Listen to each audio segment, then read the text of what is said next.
माँ उदित भान भये, फैली खेतों में किरणों की लाली।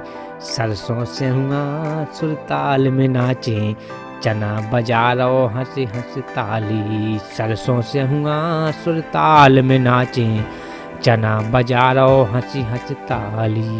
नमस्कार दोस्तों, मैं जन कवि शंकर पाल बुंदेली आपके बीच प्रकृति का चित्रण, जो बसंत आता है उस बसंत का चित्रण मनोरम और सौंदर्य अपनी कविता में लेकर के हाजिर हूँ दोस्तों। और जैसा कि आपसे वादा किया, उत्तरायण उदित भान ने जब जाड़े खो ललकारो, बूढ़न पर तेने धुंध लगा के जुल्म जूल खूब अंधारो। कि ओर पिछवाड़ा ठिठरो फिर वे पग पग मारो मारो, मुख मलिन भये धूप बिन, मुख मलिन भये धूप बिन। खिल न पायो है बारो, कि खिल न पायो है बारो। कि लचकी लहराए कमरिया, कि लचकी लहराए कमरिया। रूपा में मड़ी गेहूं की बाली, सरसों से हुआ सुरताल में नाचे, चना बजा रहो हंसी हंसी ताली। सरसों से हुआ सुरताल में नाचे, चना बजा रहो हंसी हंसी ताली। लिए लाल माँ उदित भान भये, फैली खेतों में किरणों की लाली।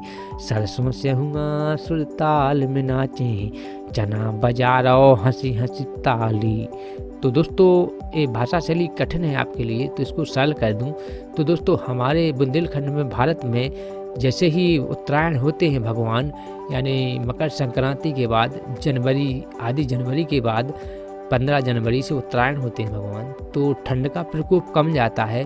तो सूर्य भगवान कहते हैं कि ठंड ने बड़ा जोर जुल्म किया है, बूढ़े और बच्चों को ज़्यादा ही सताया है। तो इस प्रकार की उलाहना और ललकारते हैं ठंड को कि तूने धुंध लगा के बड़ा परेशान कर रखा है। और जो छोटे बच्चे हैं, नवजात बच्चे हैं, ठंड के प्रकोप की वजह से वो नहा नहीं पाए, उनकी मसाज मालिश नहीं हो पाई, तो उनके मुख हैं जो मलिन हो गए हैं और उनके मुख कुम्हला गए हैं।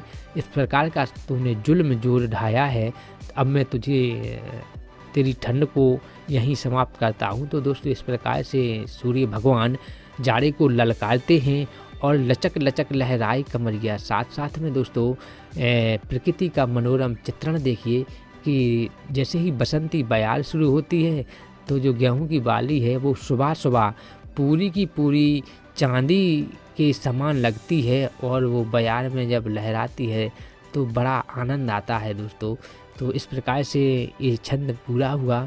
अगला छंद इसी कविता का लेकर के, सेम सुर सासी बाड़े लौकी ने टपरा पर डेरा डारो, कि हरी मिर्च ज्यों लाल हुई तोतन ने त्यों चुग मारो। तो दोस्तों, ये छंद लेकर के फिर आपके बीच हाजिर हो जाऊंगा।